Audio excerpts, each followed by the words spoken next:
Avvalambor assalomu alaykum, hurmatli o'quvchilar, o'qituvchilar va o'rganuvchilar. Mana bugungi darsimiz Word dasturida jadvallar bilan ishlash hisoblanadi. Xuddi ko'rib turganimizdek, Excel dasturida mana bunaqa jadvallar yaratilgan. Xuddi shunaqa jadvallarni biz Word dasturida ham yaratishimiz mumkin. Word dasturida biz jadvallar bilan ishlash ko'rib chiqamiz. Xo'p. Bugungi darsimiz asosan Vstavka bo'limidan ishlaymiz. Xo'p, Vstavkadan tablitsa bo'limidan biz jadvallar yaratishimiz mumkin. Jadval yaratishning bir necha xil usuli mavjud. Xo'p, qo'limizda shunaqa belgilash orqali jadval yaratishimiz mumkin yoki birinchi usuli. Bu usul orqali sodda va cheklangan bo'ladi. Faqat keyingi usul o'zimiz kiritamiz. Misol uchun 5 ga 49. Bu yerda qayerdan qayerda bo'lishlarini so'ralyapti. E'tibor berayotgan bo'lsangiz, avtomatik tarzda yoki bu shakllarda foydalanishi. Mana biz jadvalimiz tayyor. O'zimizga moslashtirib olamiz. Bu yerdan o'zimizga kerakli shakllash, kerakli ranglarni tanlab olishimiz mumkin. Va bu yerdan o'zimizga kerakli ranglar bilan ifodalashamiz va albatta mana bu yerdan kerakli razmerni tanlashimiz mumkin. Xo'p. Bu yerda e'tibor beradigan bo'lsak, jadvalning nastroykasi deymizmi, konstruktoriyasi e'tibor berilgan. Va mana bu yerda jadvallarga ranglar berish ko'rsatilgan. Xuddi shu jadvallarni yaratish maqsadida mana bunaqa shakldagi jadvallarni yaratish uchun biz Word dasturidan nimalardan foydalanishimiz kerak va qanday uslublarni qo'llaymiz. Hozir e'tibor beradigan bo'lsak, mana bu yerda ancha katta joy ochiq qolgan. Bu jarayonni bajarish uchun bizga kerakli qism belgilab olamiz. Va sichqonchaning o'ng kursorini bosamiz. Объединить ячейки qismini bosib qo'yamiz. Mana shu tayyor bo'ldi. Keyingi qismini ko'ramiz. Xo'p, keyingi qismida ham xuddi shunday. E'tibor beradigan bo'lsak, ikki qatorini olib tashlaymiz. Объединить ячейки. Xo'p, keyingi qism qanday? Keyin faqat bitta. Xo'p, bu yerda endi bitta muammo tug'iladi ustoz deyishingiz mumkin. Mana bu yerdan chiziqlar qolgan ekan. Xo'p, o'zimizga moslashtirib olamiz ularni.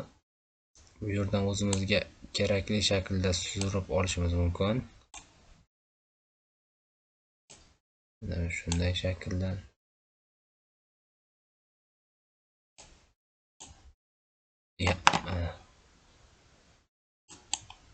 E'tibor bersak, mana bu yerga belgilanadi.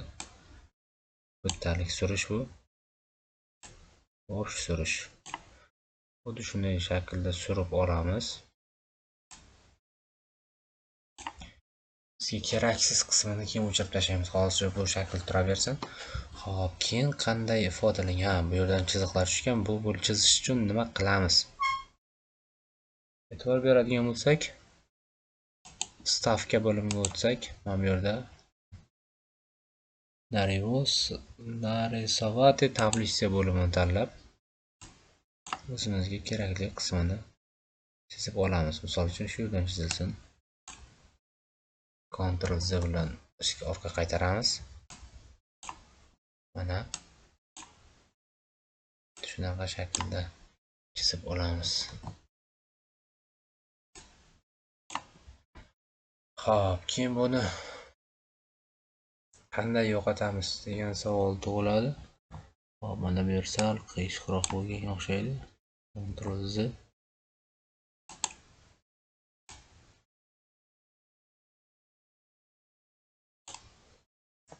Hop.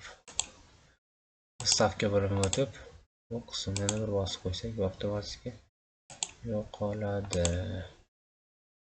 Hop, keyingi qism nima? Keyingi qismlarda e'tibor beradigan bo'lsak, rang berilgan. Rang.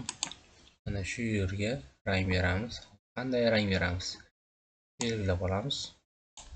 Shunchalik tegmasin. Mana bu satilchani bosib qo'ysak, o'zimizga kerakli rang tanlanadi. Hop, endi bir savol tug'iladi.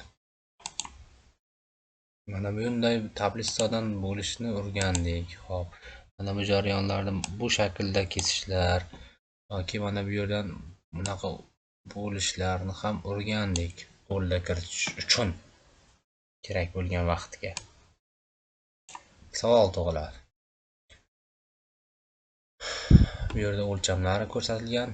Mana bu polna tablissaning nastroykasi. Buni keyingi darsda ko'rib chiqamiz. Hozircha biz faqatgina jadval qanday yaratish va unga ishlov berish haqida gaplashyapmiz. Hop, Ctrl Z bilan orqaga qaytaramiz. Keyingi savol tug'iladi. Stavka bo'limidan o'chirib qo'yaylik. Biz mana bu qatorni udalet qilmoqchi bo'lsak, nima qilamiz degan savol tug'iladi har bir kishida, menimcha. Sichqonchog'ning tugmasini bosamiz. Mana bu yerda udalet so'rayapti, ko'ryapmiz. Yondan udalet, pastga udalet, bu yondan va вообще udalet qilishni so'rab tashyapti. Mana buni bossak, bir qismi udalet bo'ladi. Xuddi shunday. Agar yana biz qo'shmoqchi bo'lsak-chi degan savol tug'ilsa nima qilamiz? Mana bu yerdan belgilab olib qo'shmoqchi, mana bu stavit ko'ryapmiz-a? Xuddi shunday yonga qo'shmoqchimiz, mana bir qator. Xuddi shunaqa shaklda qo'shib olsak bo'ladi. Yana qanaqa savollar tug'ilishi mumkin? Bizga tablissaning birinchi darsi asosan shundan iborat.